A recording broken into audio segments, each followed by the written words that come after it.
Allow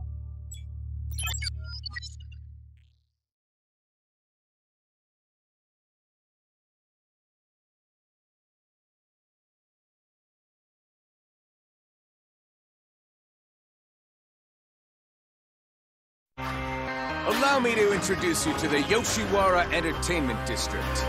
The flashiest spot in Japan that's teeming with lust and desire. A hotbed for demons. The red light district is overrun. Let that poor woman go! Just who the hell do you think you're talking to? Everyone get back inside! It's too dangerous to stay out here! And it's going to take some serious swordsmanship. I'm ready for whatever you got! To slay these sirens. Wow. This might be harder than I thought. Beautiful, powerful demons can do anything we want! So just die! Ready? Let's go! Demon Slayer, Kimetsu no Yaiba Entertainment District. Premieres Saturday, January 13th at midnight. Let the good times roll. Set your heart ablaze! Only Toonami on Adult Swim.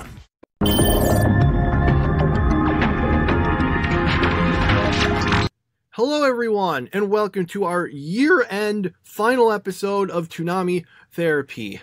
I'm Michael. I'm Tommy. And we are not really going to be discussing individual episodes this time. Instead, we're doing a ranking of the shows that we watched over this. Or more specifically, the ones that we watched enough of that I think we could put them on the list. For example, any series that we didn't watch all of, like either due to giving up midway through or, you know, missing some episodes, aren't on the list. And series that we just watched a few episodes of because we watched most of it in the previous year isn't on the list either. So it's just 18 shows, and I wish I probably should have put them in some sort of order at the start so like everyone would know what they were. Except I'm looking at the order now and I'm realizing, oh wait, this is my order that I put them in, you know, best to worst. I can't just list them all off or else it will give it all away. So, sorry about that, everyone. But maybe I'll insert it in later or something. Well, yes, I will insert something in later. This is Future Michael speaking. Here's the list of the series that we're ranking. Attack on Titan Junior High, Birdie Wing, Blue Lock, Demon Slayer, Dr. Stone, The Eminence in Shadow, Endo and Kobayashi Live, Fooly Cooly, Grunge and Shoegaze are put together here, Food Wars, Full Metal Panic, JoJo's Bizarre Adventure, Stone Ocean, Konosuba, An Explosion on This Wonderful World, My Hero Academia, My Teen Romantic Comedy Snafu, One Piece, Ruby, Ice Queendom, Spy Family, and Why Raeliana Ended Up at the Duke's Mansion. We now return you to your scheduled programming. Yeah, we're going to do it. We're going to start from the bottom, and then we're going to go to the top, and we'll see, the series, we do not know what the other person has done, so we're going to see what series we're in agreement on, and what series that we diverged completely on of these shows. All right. So, are you ready? Yeah. All right. Go. Okay, I'm up first. Number 18, the worst show of the year, is actually two shows that we decided to combine into one because their stench was so bad that it couldn't be overcome. So it's Fooly Cooly, Grunge, and Shoegaze as the worst shows of the year. And there wasn't much arguing this. I was, you know, there's some years it's like there's like a show that I hated but probably was better. In this case, it was just these shows were just bad. I don't understand the point of either of them. Like I guess they just wanted to cash in on the Fooly Cooly name, but the plots were just ridiculous. And like, not just ridiculous, like there was no sense to either of them, to any of them. And it was just, and yeah, none of the characters were really memorable. I can't remember anyone's name, not even the Haruko clone that showed up in Shoegaze. Yeah, this show, I just, please, Adult Swim, whoever, William Street or whoever you are, please stop making Foolie Coolies. We were okay with the first Foolie Coolie. We don't need any more. So yeah, hopefully for the final time, Foolie Coolie is dead last. Out of curiosity, of the two, which one did you think was better? Probably Shoegaze. Okay. All right. So, my turn, and Yep. well, you probably guessed that's my choice too. And yes, I also agree that of the two, Shoegaze was the better. It, at least its animation was better. And it at least seemed to doing something other than just repeating the original Foolie Coolie, but worse. I mean, I think it's still worse than the original, but at least it did try and do something a little different. Yeah, it's not very good, very unnecessary. Easily the lowest one. Well, there are two things I want to say in compliment to it. First, these two series were together just 6 episodes. It was over and done with quickly. Second, because this was such a clear, because this one was actually pretty bad, it means that I can put it on the bottom and not something that I actually liked.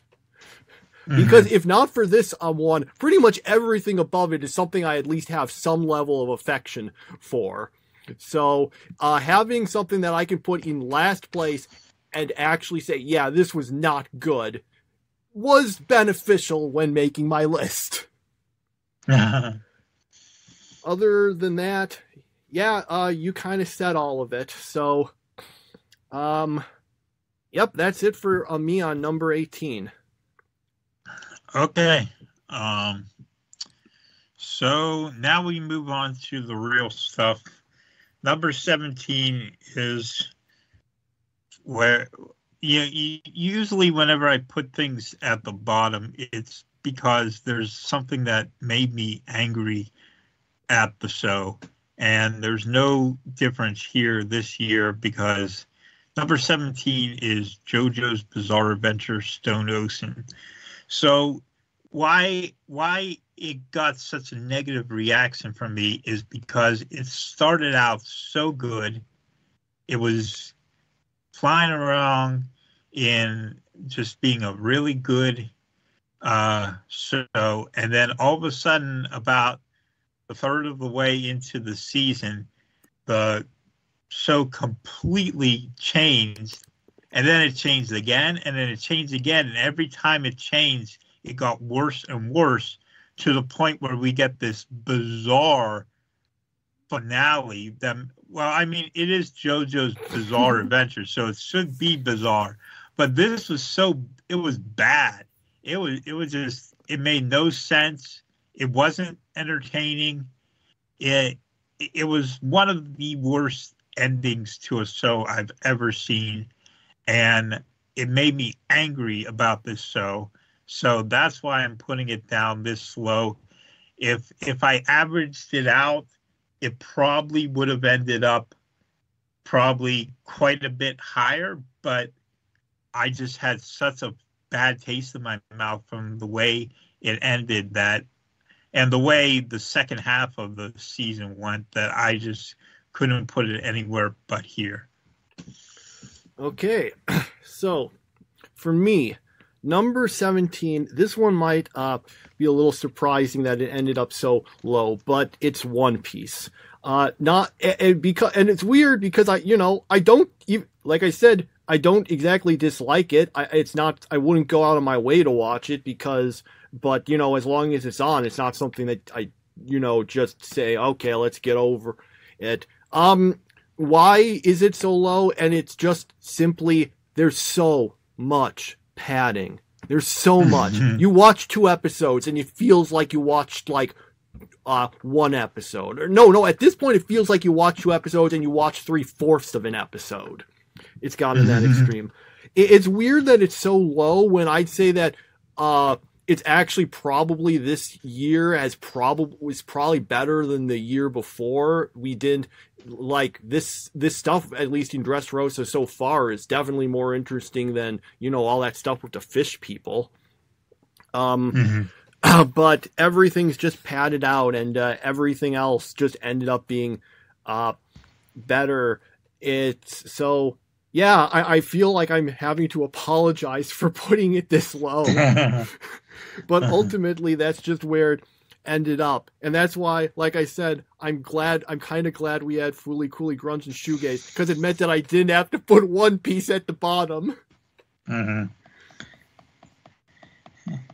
Yeah. And that's it. Unfortunately, this would be a lot higher if we just didn't have all the padding. Okay, number 16 for me is One Piece. Not surprisingly, I don't have this high, but yeah, it moves along at a snail's pace, and a lot of times when I watch an episode, I feel like I just watched the one before that, and I just feel like, okay, did anything progress between last episode and this episode? And usually the answer is no. And, I guess there was a little bit of enjoyment from the Fishman Island arc, or no, not the Fishman Island arc. What's the one I'm thinking of? The ones arcs we went through, we had Fishman Island, which I think was last year. We had Punk Hazard, and now we're in Dressrosa. Yeah, the Punk Hazard arc had some good moments, even if a lot of it was just running from poison gas, and that it was so bad that it was actually kind of good. So, yeah, poison gas. People turning into paintings like Mario and Luigi's Mansion. Yeah, so that's One Piece. Not very high. Just kind of one of those things. It's just there. Okay. Number 16. Another one that I'm feel a little bad putting that this low, but this would have to be Endo and Kobayashi Live, because it had a pretty good start, and I actually would say the overall story is actually kind of decent. It's pretty decent, but it kind of had this issue. It wasn't padding exactly, I don't think, but it felt like One Piece and how drawn out everything was. I think it had a good start, a good end. If it had just, I don't know, been shorter, it would have been pretty higher. And it's kind of a shame, because when I saw like the show and the premise, I was actually pretty, I was like, oh yeah, this looks really cool. And then, I was like thinking, yeah, I should recommend we watch it on the podcast. And then you beat me to it. So, so that means I don't have to feel weird about it. But yeah, not a bad show. It definitely had some good stuff. It just, ultimately, like how One Piece has a problem, it's just too padded. This has the issue of just being too drawn out, and unfortunately that hurt it.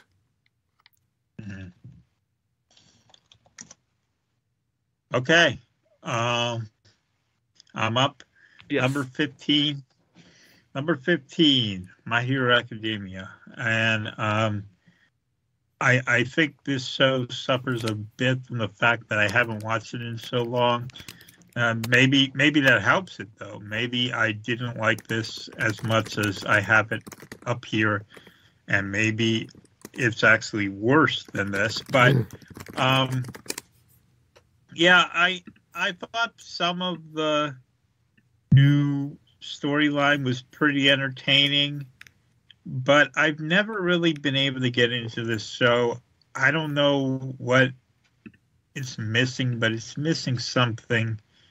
And it's just hard for me to really care about any of the characters because so many of them are so annoying that it's hard for me to like them, which is another problem with a show a few slots up from this. But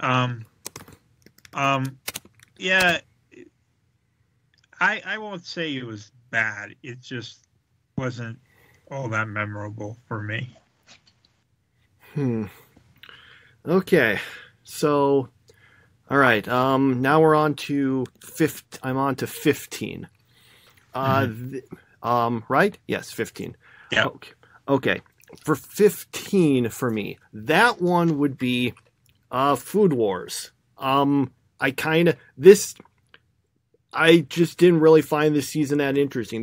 Some of the stuff towards the beginning was decent. I like the parts where they're going through the challenges or whatever are decent enough, but then once it gets to like the one-on-one stuff, it just kind of falls apart and gets boring. I don't find the antagonist of the arc very interesting.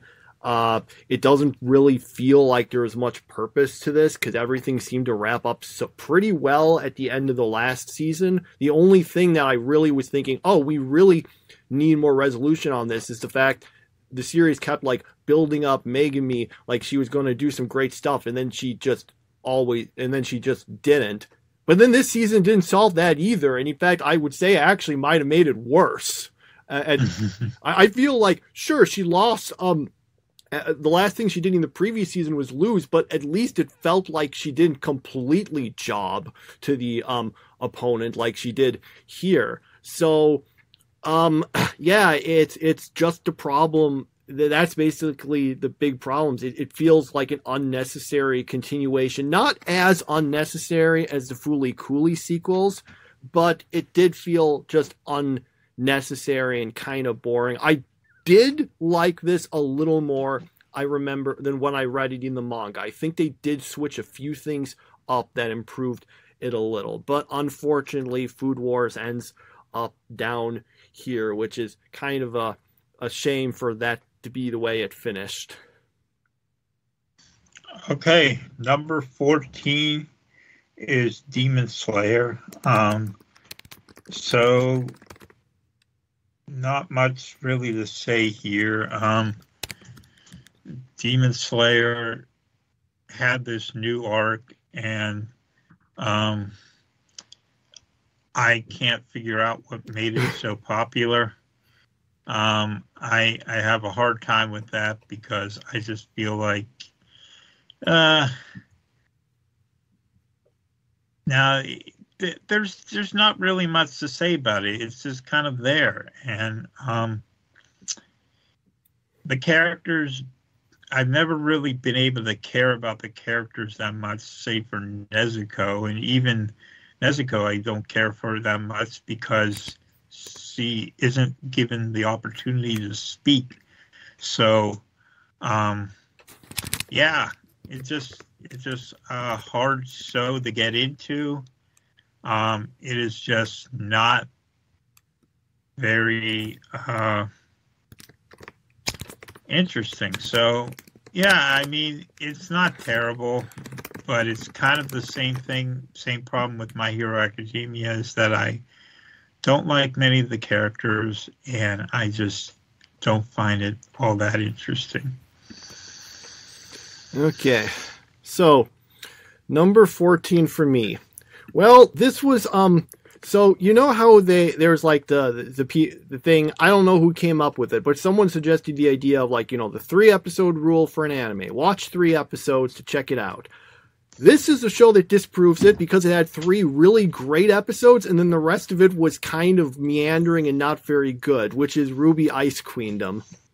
And the first 3 episodes, perhaps coincidentally, well, probably not, were apparently the ones that were based on the original series, which made me want to check out the series. But then everyone I've ever seen say it goes downhill really strong after like the 3rd season, because that's when the creator died. But we did have 3 really strong first episodes, and the rest of it while overly long, this is like the third show I've mentioned where my biggest problem is it just taking too long to do things. After that, it just went on too long. That's the problem I had with it. If it had been shorter, it would have been good. But, it still had some interesting things. I think I get the feeling that this is the kind of series that I probably might have liked more if I had known these characters better than just 3 episodes, if I had seen more of them in the original series. But so maybe it's kind of unfair of me to say all that, but it was just kind of it just kind of went on too long, I thought, and that hurt it. And yeah, but but the fact I liked the first few episodes so much made me just think, man, maybe they should have just done a full anime adaptation of the original series. At least the good seasons of the original series. Again, from what I've heard. So, that. Although I will say that it always was interesting about how, like, the evil Weiss basically had Erina's voice from Food Wars.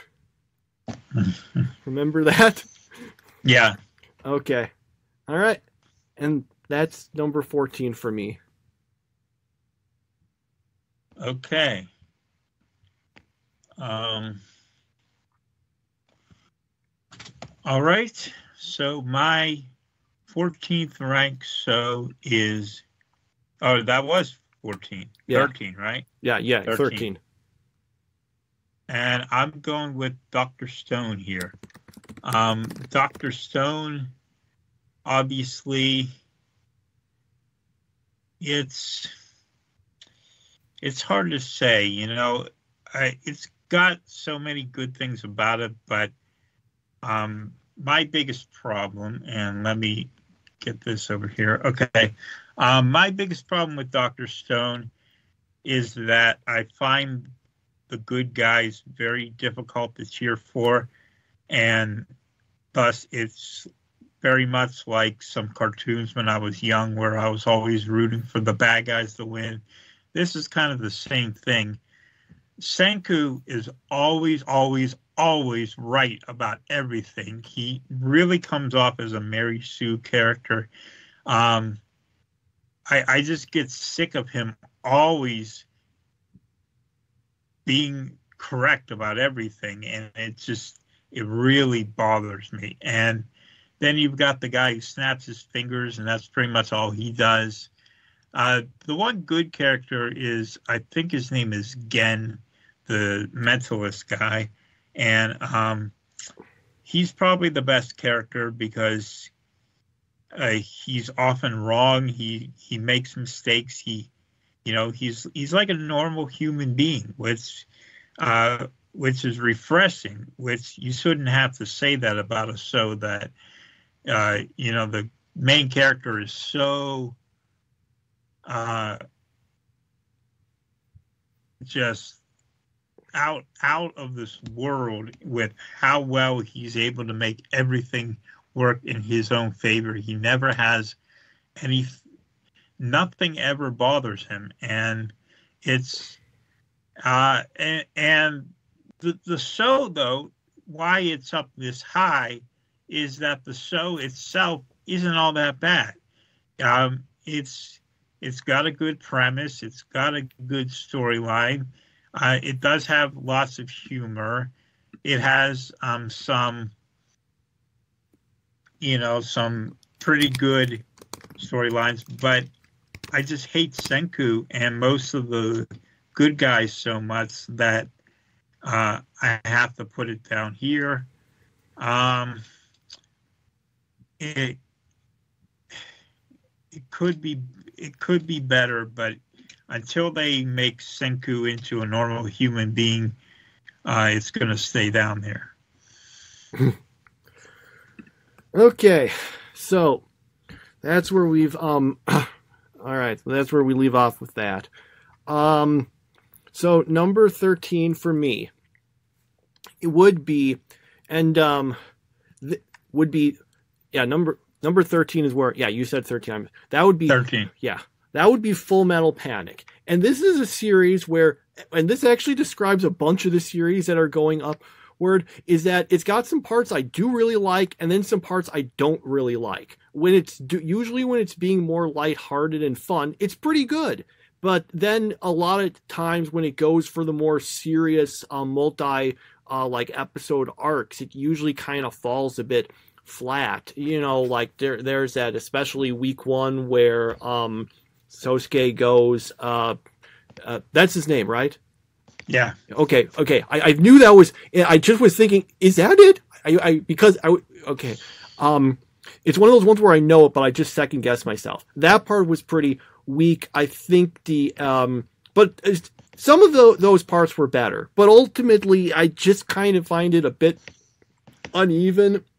There's plenty of good stuff in it. I do like the characters. It just, when it switches into completely serious, it tends to not work as well, which is part of the reason that I'm actually really interested in watching the next season, because it sounds like it takes the stuff that I like about the show and gets rid of most of the stuff that I thought was weaker about it. Mm-hmm. Yeah, that's where that ends up. Yeah.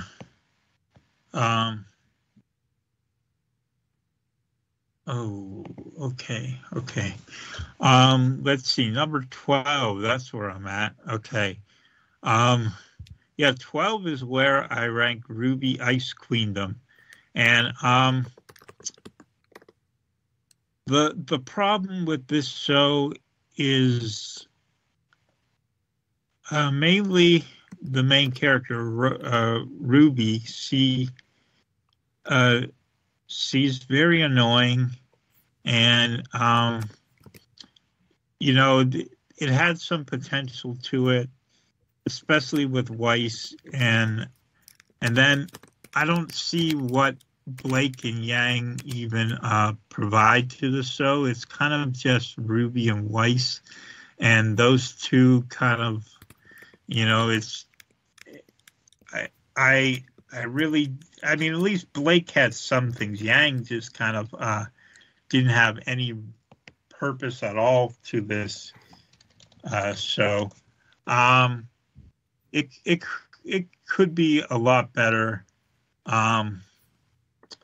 but yeah, ultimately, I would have to say that Ruby Ice Queendom falls short in a lot of ways, and as a result, it's down here.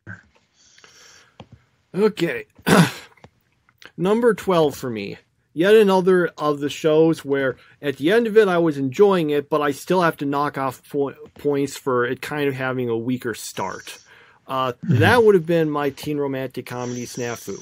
A bunch of the earlier episodes were not that great, but it did turn it around midway through and got more interesting. The last episode was really great, but once again, we're going to be moving into the second season next week, and I'm thinking, okay, if you can keep up the much better later episodes, then this could easily end up way higher next year. But ultimately, it took the series a while to really find its footing, with a lot of kind of more boring episodes earlier on. So, unfortunately, when I average it out, it ends up here.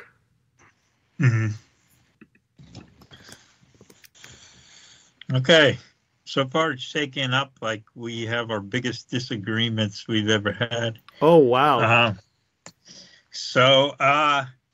Number 11 is Endo and Kobayashi Live.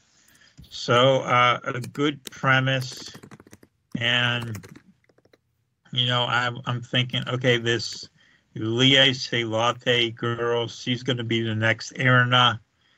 Well, not quite. And again, this is one of the shows that probably got hurt because it didn't have a dub.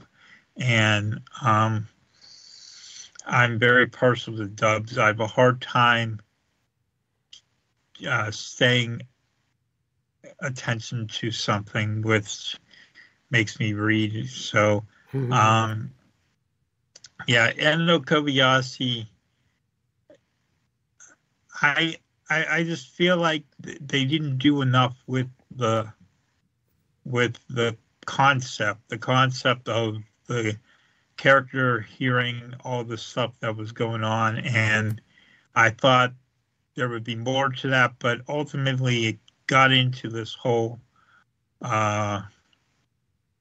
romantic storyline, which not that it's bad, the romance, just that it wasn't using what the story had in it. It could have been something where the characters were influencing things more, but it just seemed to just let them go along with their lives, and every once in a while saying, "Oh, she's so tsundere, she's so tsundere," and that was pretty much it.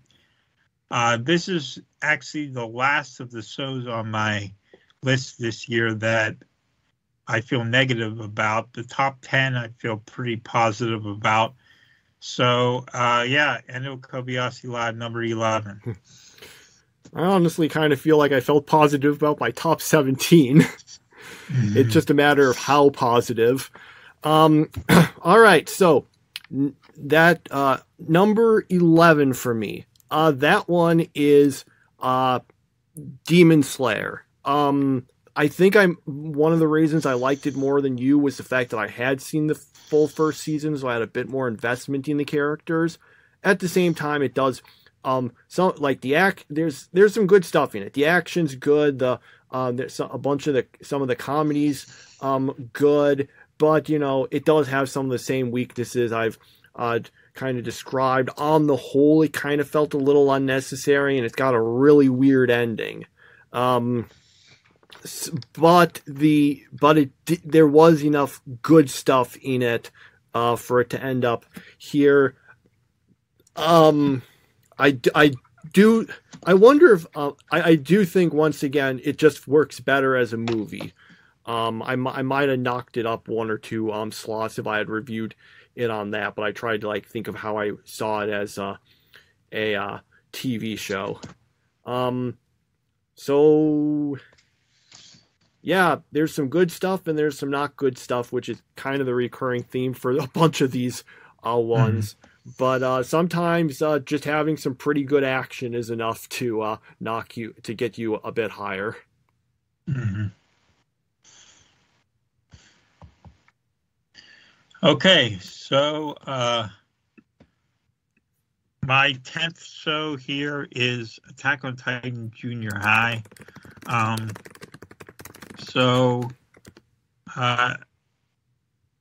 Very funny show, but it's not like it could make it on its own. It's just kind of like a fun, side show that makes Attack on Titan seem funny instead of seeming overly serious like it was.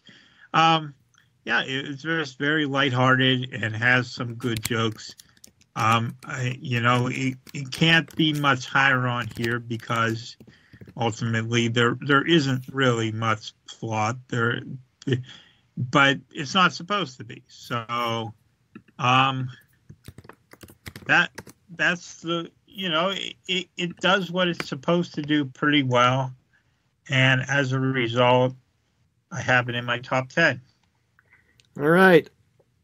So for me, number 10 is My Hero Academia. This was a little hard to rank because this season really felt like a big blur. But I at least remembered some stuff. There were some bits of this that I actually did like. I thought the stuff, some of the things with I thought the way Dabi's backstory was done was interesting enough. Some of the fighting stuff was good. Honestly, now that I think about it, I probably should have dropped this down maybe a little, but this is where it ended up. It had some fun parts, but ultimately didn't really, I guess, rise enough to be higher than this. It was kind of a blur of, that was decent. And unfortunately, I don't know if there's that much more to say about it. Maybe we should do these, do 2 of these, one midway through the year, so I can make sure I remember everything better.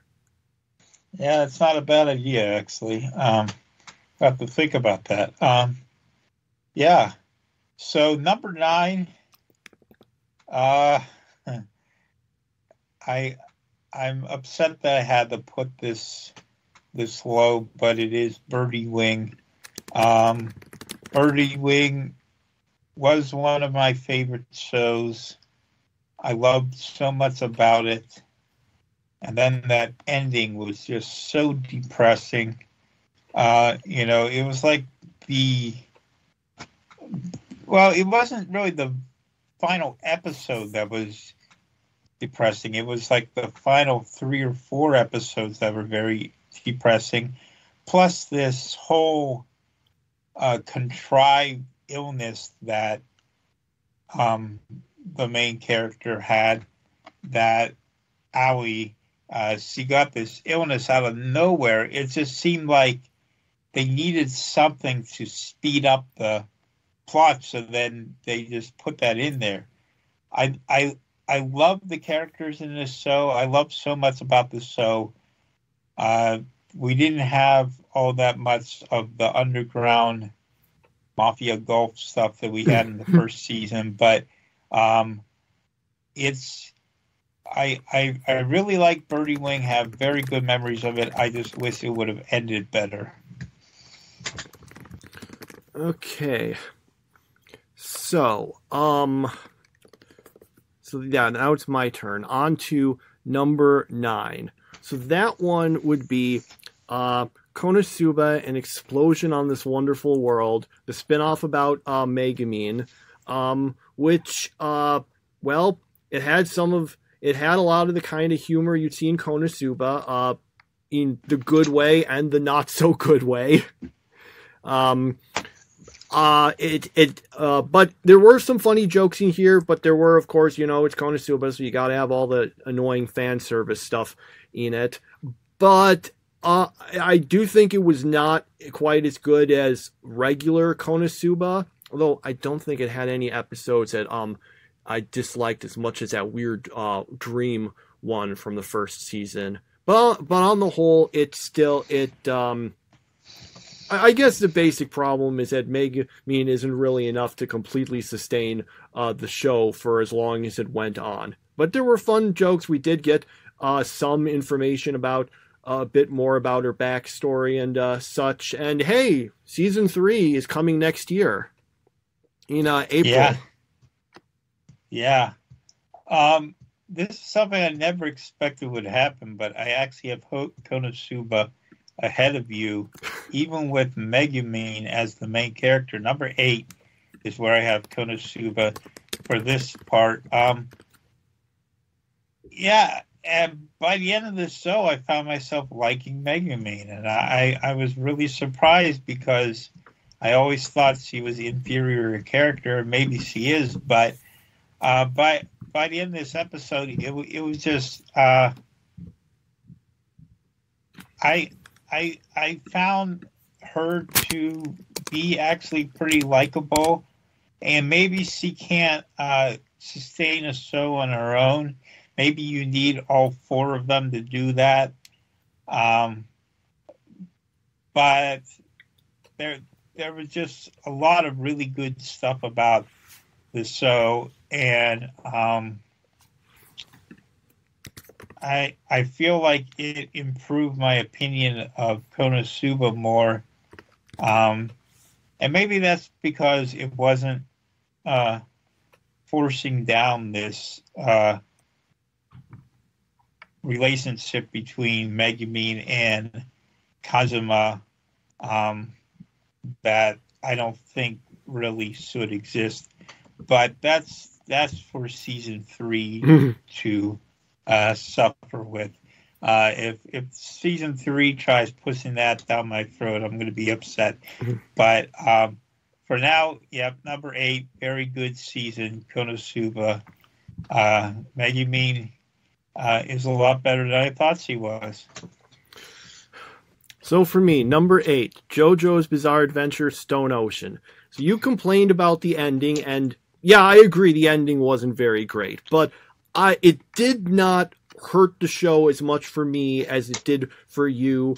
Honestly, I kind of thought that the ending, like the sort of weird reboot, I was okay with that. The big problem I had with the ending is that it suddenly decides to focus basically completely on the least interesting member of the cast and have him be the one who beats the bad guy in the end. Yeah, but despite those issues with the ending, I still did manage to get some good enjoyment out of the things that came before it. It did have a lot of the things I like about JoJo. I still don't think Man, I ranked the seasons a while ago, and I can't remember exactly where I put Stone Ocean offhand. I think it was kind of one of the lower ones. Still, despite those issues, I think this did manage to be decent enough on the whole that it ended up here. Although now that I'm talking to myself, I'm starting to think maybe I should have dropped it down a slot or two. But nope, this is where it'll be ending up. JoJo's Bizarre Adventure, Stone Ocean.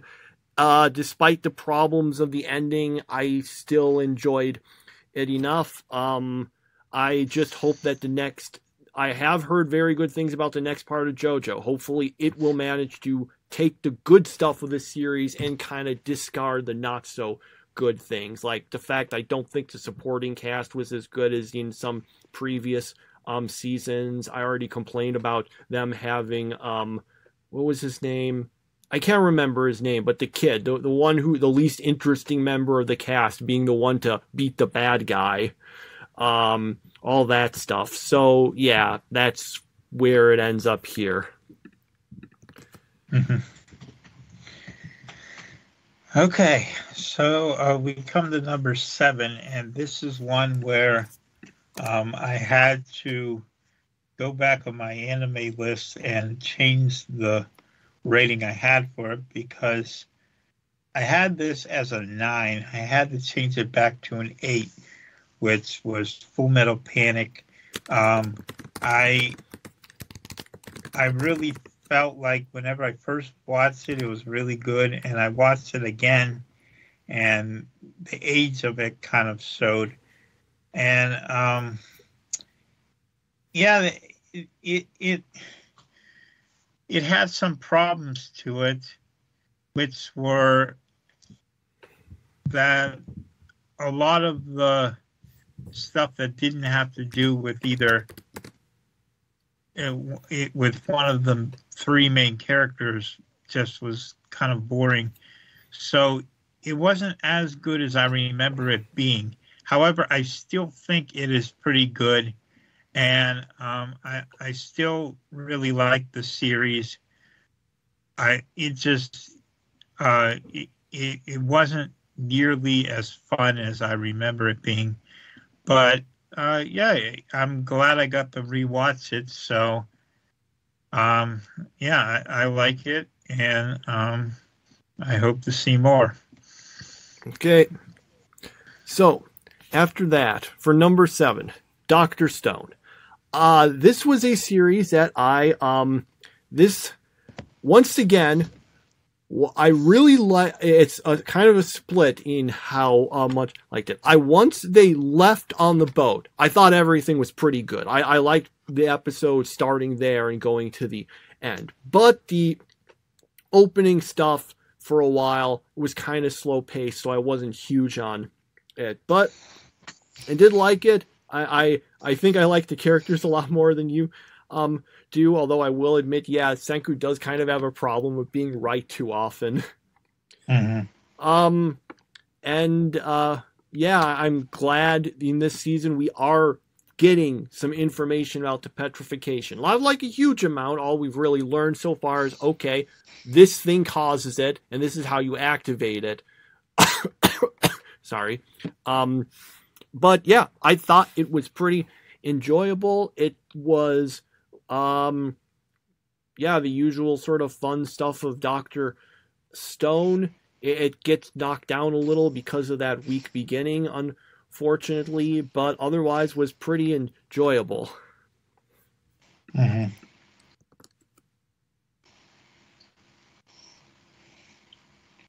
Okay. Number 6 on this list.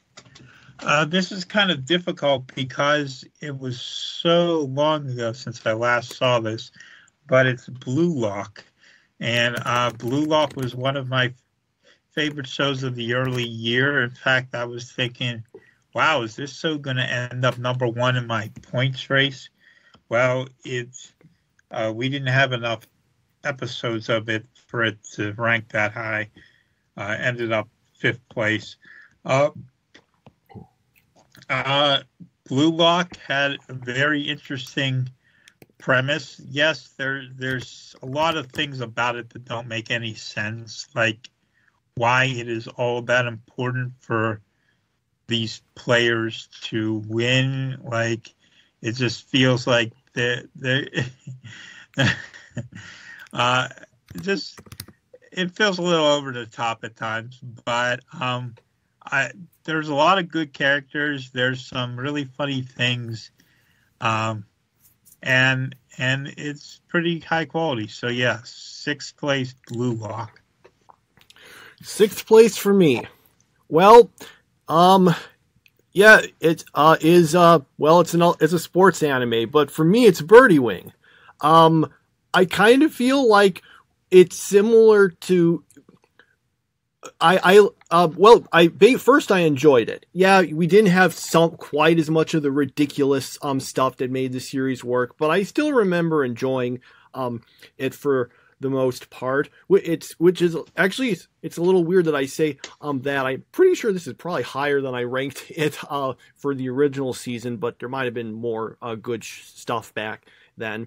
Yeah, I did not actually really mind the ending that much. I thought there were some parts of it I thought were kind of dumb, but it didn't really bother me that much because it's like, okay, yeah, Eve both Aoi and Eve, they have to basically take some years off of golf, but then they just go back into playing it because Eve's suspension for apparently playing golf for the Mafia is somehow against the rules. That seemed a little weird, but now he gets cured because plot. So I didn't really so I didn't mind that so much. But I did enjoy the characters. I liked the story was decent enough. It was actually it was man, you're so much more eloquent at describing your thoughts on these series than I am. All I can say is, well, this was fun and I kind of liked it. So that's it where Birdie Wings manages that. This is a series that previously I mentioned about Ruby Ice Queendom, having 3 good episodes and then being not so good, being an issue with 3 episode rule. Birdie Wing is the inverse in that I didn't like the first 3 episodes, and then once we got to the 4th, all the insanity started, and I liked it. So I'm glad you started watching it so that I decided, okay, I'll give it a shot. And so yeah, this was a pretty enjoyable series. I also appreciate the fact I'm sure a bunch of people were disappointed, but I was actually appreciative of the fact they did not force Eve and Aoi together romantically.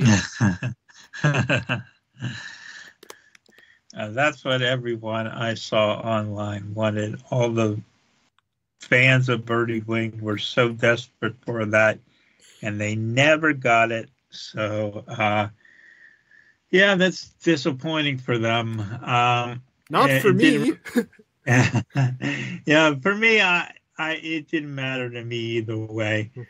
But okay, so 5th place, everything got really difficult to choose once we got up to number 5. So 5th place maybe seems a little low, but why Ray Liotta ended up at the Duke's Mansion. So yeah, The plot line of it, the premise, it's like, okay, all it is someone trying to go back and change the past so something doesn't happen. But this was very good the whole way through, and it introduced all kinds of interesting characters. It made Ray Liana a very interesting character because since we got to know her thoughts all the time, and since she was so sarcastic, it just was a joy to follow along with this. I guess getting to see things from her perspective really helps us so a lot because she has such a sense of humor, and seeing that she hates everything about that Duke is pretty funny. Now, you may wonder, like, why does this work and, like, Cheer Moon Empire didn't do it for me? Well, I just think there were enough good characters in this show that made this thing a lot more entertaining. Of course, it really helped that this is dubbed. That's a big bonus for this. Not sure I'd enjoy this without a dub. But yeah, Ray Liana as a character is a very good character. Very excited to see where this goes from here because it can't be over yet, can it? Well, there's more to the source material. However, they have not announced yet any further adaptations of any more seasons of the anime. At least I don't think so. Let me double check to see if we've gotten any. As I said, I don't see any announcements of any further episodes. But you know, sometimes there's lengthy gaps between seasons. I mean, heck, it finished airing, you know, this year, so you know we wouldn't necessarily expect something right away. So there's definitely more story to be told. They can adapt more. I don't know how far they went off the source material, but we don't know if it will get it or not. I don't know like how well it did, you know, like financially or anything, but you never know. Sometimes series that didn't seem to get much attention at all get more seasons, so who knows? Mm-hmm. All right. So, number 5. Well, the same thing you picked. Why Ray Liana ended up at the Duke's Mansion. Yes, this was a fun series. It does have the problem, of course, of it just ending without things really being resolved, which is unfortunately if it's an anime based on any real source material, you end up with that sort of problem. But I can't really hold that against the anime exactly, and I especially don't want to, you know, drop it because of things being unresolved, because you know there's a reasonable chance it'll get more. But yes, it was a fun series. This would have been higher if not for there being a few kind of weaker episodes towards the middle, I remember. But yeah, it was fun. It was an interesting, if at this point rather used concept of well, I mean, hey, it's a twist that she got reincarnating into the world of a book instead of being a video game like 3 series before it were. There's at least 3 series before this where a character gets reincarnating into some sort of otome game they play. There was My Next Life as Villainess. There was Trapped in a Dating Sim. There was I'm the Villainess, so I'm Taming the Last Boss. And was the most heretical Last Boss Queen before or after this? I can't remember. So it actually is just it being a book is a new thing. At least. And it was done well. So yeah, this is one that I've been thinking about. Oh, maybe I should check out the source material so I can see more of what happens with it. So, yeah, now this is reminding me of maybe I should get on that. But then again, at the same time, I wonder, well, what if there's another season? So we'll see where we go with that. But yes, this was a good series, even though it seemed like I spent most of this not actually talking about the series. Okay, we are ready for number 4, and number 4 is my teen romantic comedy Snafu, which I don't know how it ended up this high, because I was ready to drop this thing a few episodes in, and I thought, okay, this show was just another bad pick on my behalf, and I shouldn't have listened to the hype. And then as I continued to watch it, every week it seemed to get better. Maybe you just have to learn who these characters are and understand that's who they are and that's how they're going to act. And it has so many characters to it that that really helps its case. I'm a big believer in having more characters than less, because the more you have, the more you can make up for one character who is kind of lousy. There's no lousy characters in this show, though. This show was,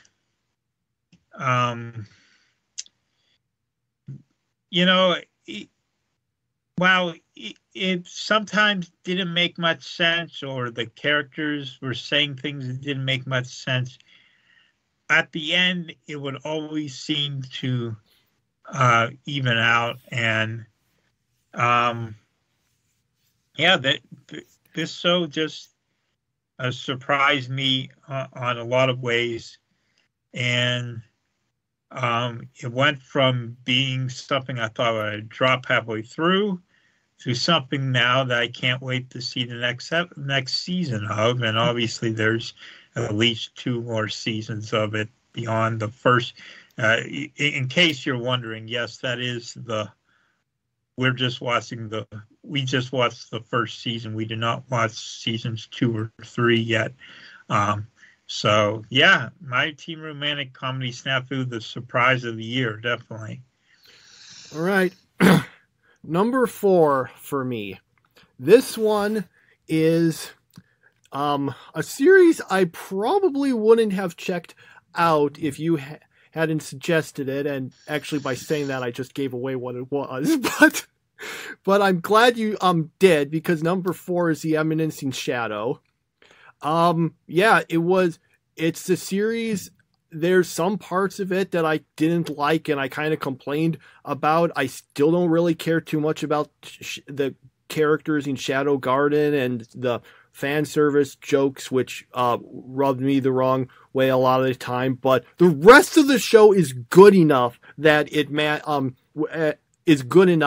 lands this high up, because Sid, like the way, well, when I say I don't like the girls in Shadow Garden, it's not that I dislike Shadow Garden. It's just that I don't have much use of them, like, individually. As a group, they're funny because they think Sid is completely correct about everything, even though he's completely clueless and has no idea any of this is even, most of this is even real. And that joke, which is also basically the joke of Sid just lucking his way into victories while everyone thinks he's a complete genius. That's a joke in Tear Moon Empire. It works there. It works here. There's a bunch of characters that I do actually care about. It's a little weird, because when I look at the series, it's kind of like I look at it and I think, okay, there's a bunch of issues I have with it, but the rest of it is good enough that that I ended up really liking it. And I do want to see what happens next in the movie whenever we end up getting it. It was kind of, and I also I think the voices they picked, some of them were good, some of them were just kind of okay. I think Sid has a really good English voice. I thought I actually looked a little at one of the novels, and it's when I was reading it, I could literally hear that English voice in his narration. So yeah, this once again, you make these really highly articulate points, and I just kind of end up stammering. So, yes, this was a good series. It had some highs and some lows, but the highs were pretty high, and thus this was a quite enjoyable series on the whole. I just wish it could have, and it might have ended up as number one if it had just dropped some of the things that I did not like about it. Mm-hmm. Yeah.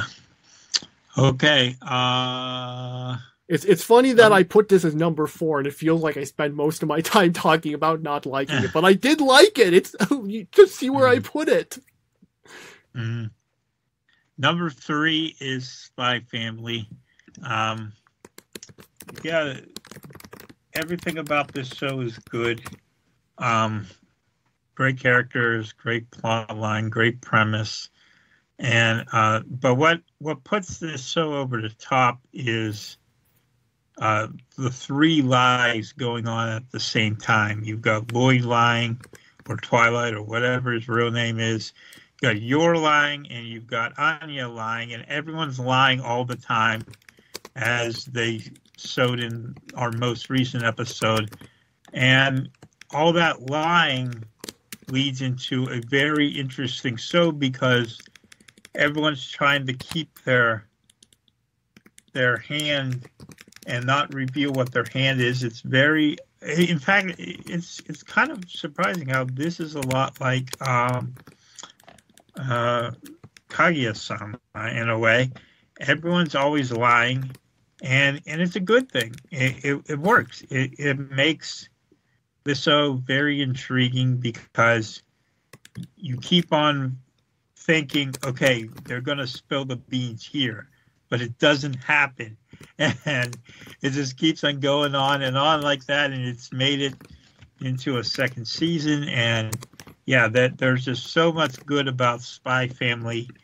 The things in front of it, I couldn't put it number 1, but even though it wasn't number 1, it's a fantastic show. Anything in the top 5 this year is really good. So, yeah, Spy Family number 3. And then number 3 for me is Spy Family. Same ones. How many times have we had the same ones at this? I think there's been like 3 where we've had them be the same. So this, yeah, you said it. Which is good. It's a good show. The comedy is good. The characters are pretty entertaining. Well, the main ones. The side ones are a bit more hit or miss. And unfortunately, that's why it isn't higher, because of the fact that this season started out with a lot of episodes that focused on the weaker characters, and as good as the cruise arc was, that weak beginning, and if I want to count also, the end of the previous season was a little weak also, and that technically we watched that this year. That included that one where Twilight and Nightfall, do the tennis tournament, which I think might have been the weakest part of the first season. Yet again, I feel like I'm spending more time complaining than praising a series that I put this high. But yeah, you said it. The characters are good. The comedy is good. The show is very good. It just once again had some issues, especially at the start, that unfortunately prevented it from being number 2 for me. But it was an entertaining show, and looking forward to a 3rd season whenever it inevitably comes. They also had a movie, but I don't know if it's good or not. I haven't looked anything on that. I don't think it's like, based on the manga. It's just an original thing. Yeah, unfortunately, there's not too much else to really say about it because everyone else has said it. Because this is, people really like this series, and you said it more eloquently than I could anyway. So I'll end my blathering at this point. Okay, so the whole year came down to 2 shows, and I guess that was the way it had to be. It had to be between my 2 waifus, Erina Nakari and Alexia Midgar. And while I don't think this removes her from her throne, I do have to put Food Wars in second place. So Food Wars is my number 2. So,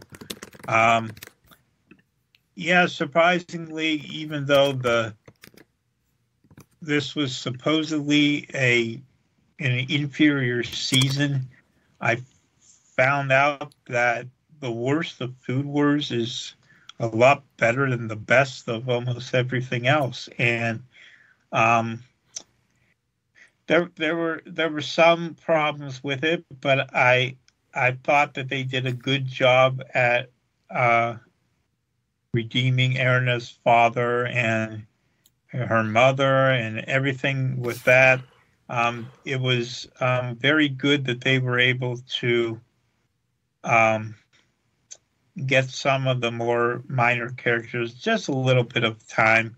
Obviously, they weren't as important as Soma, but the thing that makes Food Wars all worthwhile is you get down to that final episode, and Soma has finally done it. He's finally made something that Erina likes, and she still says it's disgusting, and that is what makes Food Wars so great. I'm so happy that happened. My only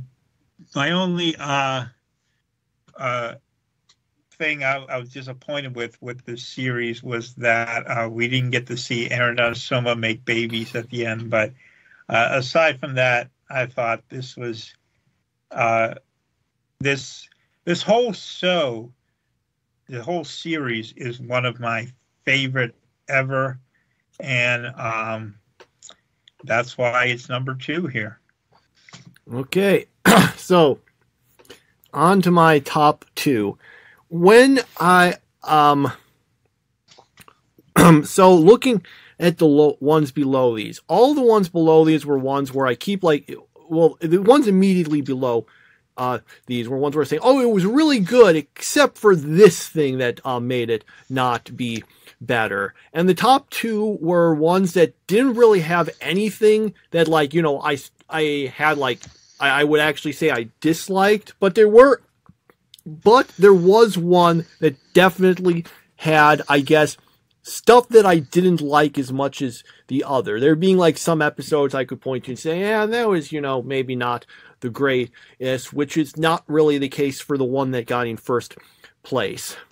So, and it's actually kind of funny because both of these series I actually rewatched. With Blue Lock, I watched it again later on, and Attack on Titan Junior High, well, I guess I spoiled what the top 2 are. I haven't gotten to which one is which yet, but was one I watched a while ago, and I watched it for here. The interesting thing is that as a result of those ones, I think my opinion of Blue Lock went down a little, and my opinion of Attack on Titan Junior High went up a little.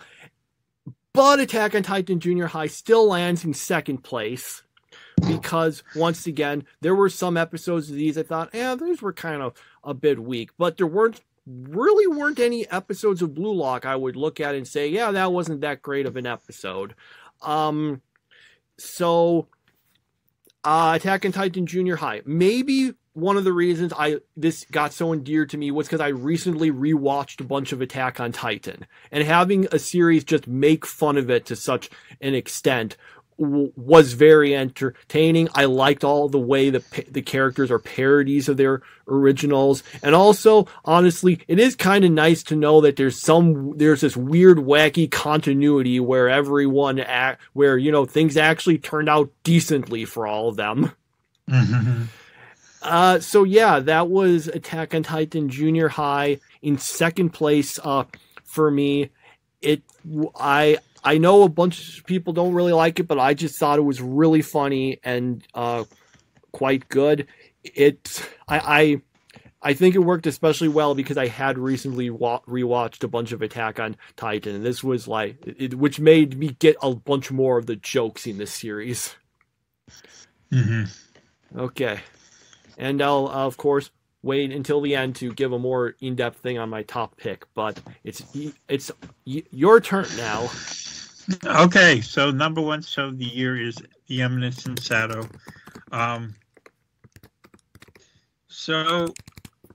Again, this was another one of those shows where I almost gave up on it halfway through it. And then I decided I was going to rewatch some of it. And whenever I rewatched it, I was like, man, what was I missing the first time around?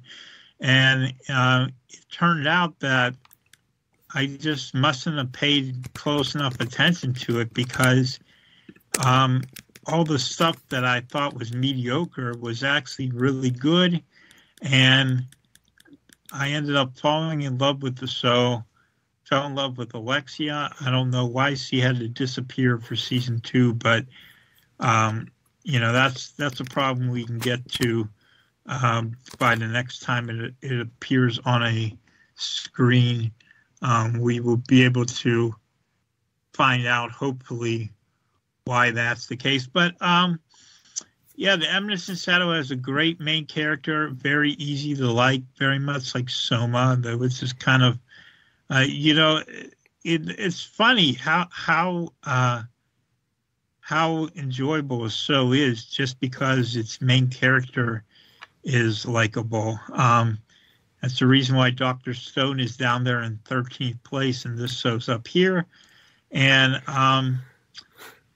Sid making all these decisions that he thinks are bad, or that, he isn't really, not that he thinks they're bad, he just doesn't think he's doing anything with them. And meanwhile, his whole Shadow Garden thinks he's a genius. It's really entertaining. While I don't care for much of Shadow Garden, and while I feel like they're mainly there for fan service, there are a few of them who stand out, like Delta. She's really funny. Beta is a very good character. To a lesser extent, Gamma and Alpha, which originally the whole reason why I wanted to watch this show is because of Alpha. I was like, wow, that is an attractive girl. Let's watch this show. And Alpha kind of faded into obscurity as the show went along. I know she's many people's favorites, but that's a different debate. There's no debate about The Eminence in Shadow being the show of the year, though, because whenever we tabulate the point total, the table here, The Eminence in Shadow ended up with 43 points. For perspective, Ray Liana was second place with 25. So it was way, way ahead of everything else. Yes, it had some built-in advantages that we watched more episodes of it, but it also suffered a bit because I didn't pay enough attention the first time I watched some of this stuff, and as a result, it missed out on several times it probably would have been ranked higher. So, The Eminence in Shadow was no doubt the show of 2023. So hopefully the show gets a proper conclusion to it. and doesn't leave half these storylines unanswered, because there's a whole lot of good stuff that still needs to be resolved, and it feels like the show's only scratched the surface. So hopefully there's more to it, but until then, The Eminence in Shadow is the #1 show of 2023. Okay, so for me, well, only remaining one, which I basically said anyway, #1 is Blue Lock for me. This was a series, when we were done watching it, I kind of like made some note to myself, okay, this was really good. You need to remember this was a really good show, and unless something really good comes along, it will be #1 at the end of the year. And, well, nothing came along. It is a little weird. I mentioned that I rewatched it, and I do think my opinion of it went down a little. I think some parts of it work a little better, the first time through when you don't necessarily know what's going to happen. I'm doing it again. I picked something really high, and I'm spending a bunch of time talking about what I don't like about it. Okay, back to that. So let's get from that. But besides all that, yeah, it was a very enjoyable series. The characters were fairly enjoyable. It did do some things, because I want to.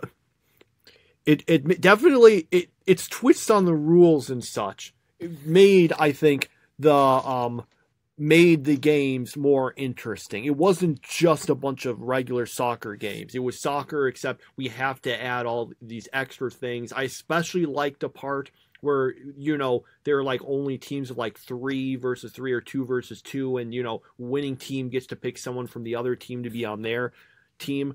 That was again an interesting twist. I don't know if we'll be keep going like that into the next season or not, but or if we'll go to more regular soccer games. I guess we'll see. But at least for now, it was a good series. I don't really have much in the way. There wasn't really anything that stood out to me as like a real issue. I guess maybe there's the fact that the only female character in the series really just serves the purpose of being someone for Ego to say, no, what you just said was stupid. Now let me explain why you're wrong. But aside from that, it was an entertaining series. I am interested in it. We've got another season coming sometime, so I'm excited for that. It was